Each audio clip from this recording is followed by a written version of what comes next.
Hey, what's up everyone? Shane here with ROA Off-Road. Welcome to another Thursday rant. Just so everybody knows, these rants, they're intended to be educational. So one, it's gonna be something that maybe bothers me, irritates me, something that I think needs to be changed in the industry, but sometimes it can just be informative information. Or also I would like them to be somewhat inspiring. That the things that bother me, I hope that I can share them in a way that inspires people to do better and be better. So today is going to be one of those more informative discussions or rants. This is for RV newbies, people that are new, looking at an RV for the very first time. And so let me tell you, it's going to be with what is an RV. So maybe you're here and thinking like, why are you talking about RVs all the time? You mention RVs all the time, and you guys sell trailers, like off-road trailers, camper trailers, or caravan trailers, or tongue pull trailers, or are they bumper pull trailers, or are they RVs? That's a good question. A lot of people, if you're brand new to the space, to the industry, and you have no idea, let me explain to you right now. An RV, well, RV stands, what does that stand for? Can you take a guess? Make a comment below. It actually stands for Ruins Vacations. Did you know that? I'm just kidding. That's not actually what it stands for. That's just a joke. You know, like boat, if you go buy a boat, stands for bust out another 1,000. We say RV stands for Ruins Vacations.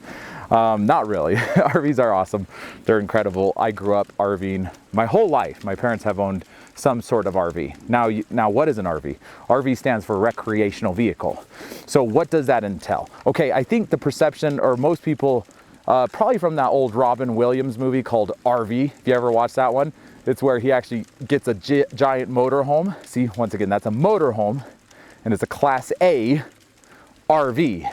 But here at ROA, we mostly sell trailers, and we call those RVs too, because those are recreational vehicles. So all of them, every single thing that you can camp in that has wheels or doesn't have wheels, like a truck camper is considered a recreational vehicle, and that doesn't have wheels. It sits in the bed of a truck. The truck has wheels, right? Even that's considered an RV. Technically, you could call a lot of things RVs, but anything essentially that you recreate in that has wheels, that goes into the woods, can be considered an RV. So like we carry Patriot campers, right? And that's like a camper trailer that has pop-up canvas. That's another type of trailer, is pop-up trailers, but they're all RVs, right? A motorhome, a Class A, is an RV. A small little motorhome, you know, the van life, everybody that's talking about, oh, do the van life, those little Mercedes Sprinters, those are also called RVs. They're all RVs. A fifth wheel, if you don't know what that is, that's also an RV. Now I'm gonna get into some more details. So RV is at the top, and it categorizes every single type of recreational vehicle that you camp in. So within RV, just down below RV, you have categories or classes, we'll say. And the classes are, well, first you have motorhomes, and these are RVs that are motorized, right? Motorhomes, hence the motor part in it. And then outside of motorhomes, you have travel trailers. And then you have within travel trailers, technically you could say fifth wheels are in there. Usually most people keep travel trailers by themselves. And then you have travel trailer fifth wheels by themselves. And then you'll have trailers that are pop-ups. And then you'll even have truck campers. Campers, typically when you say camper in the industry, if you say, I want a camper, that usually means you want a truck camper, unless you specify and say, I want a camper trailer, right? Because then now you're saying you want a trailer that you can camp in, right? So there's a lot of confusion around it, but let me simplify, right? So let's start with motorhomes.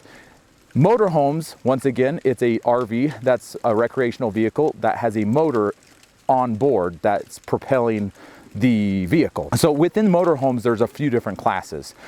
There's actually a bunch of classes, but the main three classes are Class A, Class B, and Class C. Within each of those classes, you'll get some more details and nuances, but I'm just gonna start with Class A. And Class A is the motorhome. It's the RV that everybody calls an RV. Whenever you say, oh, you have an RV, you're usually thinking about a Class A. And that's the one that looks like a bus, right? It has the big front windshield that's flat in the front, like a public bus, right? Like a Greyhound bus. That's what a Class A motorhome is. Now, Class A motorhomes, there's a lot of different variations, and Class A motorhomes can range brand new, typically anywhere from $100 all the way up to $2 million, depending on, you know, what motorhome you're looking at. And the gas motorhomes are the cheapest, which typically have a V10. That's the most common Class A motorhome engine. If you want to go into a more expensive, more premium Class A motorhome, you get into diesels. And those are usually called diesel pushers. And the reason why they're called pushers is because the engine's usually in the rear and it's pushing the motorhome along the road, right? Most Class A gas motorhomes are the engines in the front, right? So that's Class A. Class A's are the ones that look like the buses. Class B, now you're thinking, what's that one? Those are the smallest ones. Those are the Mercedes, the Sprinter vans, the Transits, right? Now within Class B's, there's B's and then there's Super B's. I don't want to get too much into that, but I mean, the B's are like the Mercedes van by itself. The Super B's are like the Mercedes van with a little bit bigger of a box in the back rear end of it. So the B's are typically they're the smallest units. And now the Class C's are actually the second largest. So the biggest are A's, the C's are the second biggest, and the B's are the smallest. You might ask, well, that makes no sense. Sorry, that's just the way it is, okay? Now you know. Class C's typically will have an Econoline Ford, a Super Duty, like looks like the front of a Super Duty truck on it, like a 450 or a 550 or Econoline or an F. And the back of it, it's going to be a big fat box, and it usually has a cab over bed that hangs over your cab. Class C's typically sleep the most. You can get Class C's. A Class C that would sleep very little amount of people would be like 4, and one that would sleep a lot could be like 10 people. Class A's and Class B's sleep less usually. Anyway, so that's the world of motorhomes, RVs, motorhomes, and then all the classes within there, A, B, and C. Now let's move over to trailers, because we sell trailers. That's all that ROA really does. We also sell truck campers called Scout, which kind of fall into another category, but mostly what we deal in is travel trailers. And that's the most common term. So when you go into a dealership and you say, I want a travel trailer, that's mostly what we sell. Depending on what part of the country you're from, some people might call them tongue pulls. If you imagine the trailer, the front of it kind of looks like a tongue, so you're pulling it by the tongue. Some people call them bumper pulls because they're pulled at the bumper of the truck. You're right down at the bumper, so you call them a bumper pull, or a travel trailer. If you go out of the country, they're gonna call them caravans. Like in Australia and in Europe, they call them caravans. In the US, we don't call them caravans. Caravan is a group of people that go out together. That's a caravan, right? But they call them caravans outside of the US mostly. Now, the next category, let's move out of trailers and move into fifth wheels. Now, this one is the one that you're gonna see, it's still like it's not motorized because it's not a motorhome, it's still like a travel trailer. You're pulling it with a vehicle, only it doesn't attach at the tongue or the bumper. It actually attaches in the bed of the truck. Where the name fifth wheel came from was in the early 1900s. If you were to go out and buy a car, most cars didn't come standard with a spare tire or a donut, right? So if you ever had a blowout, you were like, what do you do, right? So some manufacturers started putting a fifth wheel in the car in case you had a blowout. And they would actually put it in the trunk underneath a little cover, and they called that the fifth wheel. So people would say, hey, I want to buy your car, right, down wherever on the East Coast, you know, and they want to buy your car, but does it have a fifth wheel in it? And the answer was yes or no, right? And so that was the spare tire. And so one of the early camper or trailer manufacturers, you know, most of the people were putting them on the bumpers, but the weight of the trailers were just squashing the cars because car manufacturers had not designed their vehicles to tow trailers. Trailers were not made by the car manufacturers. They were made by random people in their backyard. It's really fascinating how the industry came about. It was usually, you know, once cars started becoming popular, people started leaving the city and going in camping, but they would typically take canvas tents.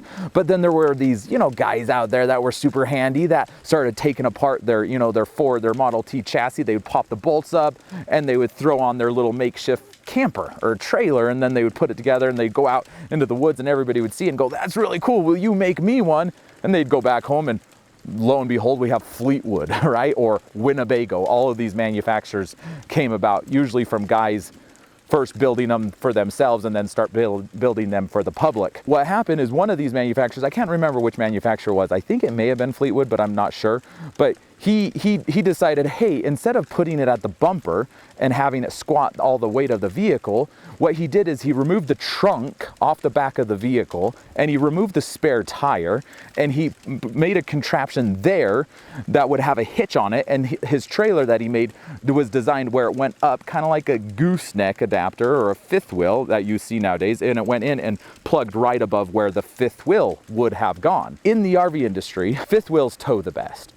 FYI, the safest trailer that you can tow behind a truck is a fifth wheel, and the reason why is because that it sets right over the axle and the stability of it is just much better. You don't hear about sway typically with fifth wheels. Sway is usually something that happens with travel trailers more frequently, and semi trucks. If you look out on the freeway, all of them tow with that fifth wheel style. So the fifth wheel is definitely the best towing vehicle. That used to be what we sold before we got into the off-road world, was mostly just fifth wheels, and also high-end motor coaches or Class A motorhomes. We call them motor coaches because they were the high-end ones, were the ones that were over $700,000. The next category after fifth wheel would be truck campers, and truck campers are the ones that sit in the bed of the truck. Another category, and it probably actually falls under travel trailer, but it's kind of a category in itself, would be tent trailers. I kind of put those in another category. And those trailers, you know, they're typically canvas or tent of some sort. They pop up and they have some, and within those there's hybrids or just fully tent deployables. Anyway, so that's really it. That's what an RV is, right? And so I think there's a lot of people when they first come out into, they're looking and they're interested in the market, they're interested in buying a trailer or an RV or a motorhome, they get really confused with all these terms, right? Like, what's this, what's that? There you go, that's it. RVs cover all of them, right? So if you call up an RV dealership and you're looking to buy an RV and you say, I want an RV, they'll say, oh great, well what are you looking for? And they're just asking you more specifically, probably a model and a brand, but they also want to know, are you looking for travel trailers? Are you looking for fifth wheels? Are you looking for motorhomes? What class of motorhomes? Are they A's, B's, or C's? Typically, I will tell you, generally, the rule of thumb, travel trailers have always been the cheapest trailer you can buy in America. Until recently, in the off-road world, Airstream has always been an exception. They've always made premium, high-end, expensive trailers, anywhere from 50 to 100. You can buy a $200,000 Airstream, actually. Generally, motorhomes, the Class A's, diesel pushers, are the most expensive. And the reason why is because a diesel engine has the capacity to propel 30,000 pounds, so you can put fireplaces and granite countertops in a diesel pusher, right? You can't do that in a travel trailer because all the weight sits on the tongue of the trailer. So typically you have to be very weight conscientious when you're building a travel trailer.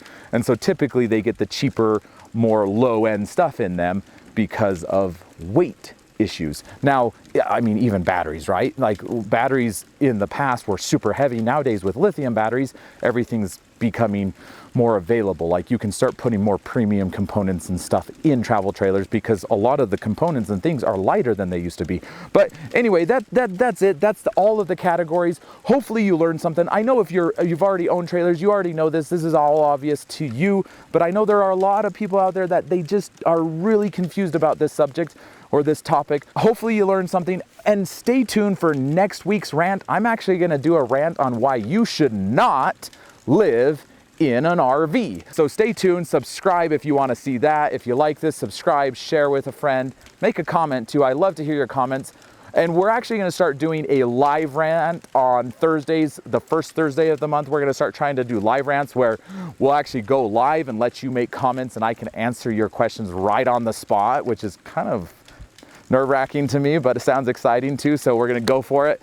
But if you do have comments, do make them, and I might answer your questions in another rant. I have done that before. So thank you so much once again for watching, and have a wonderful day.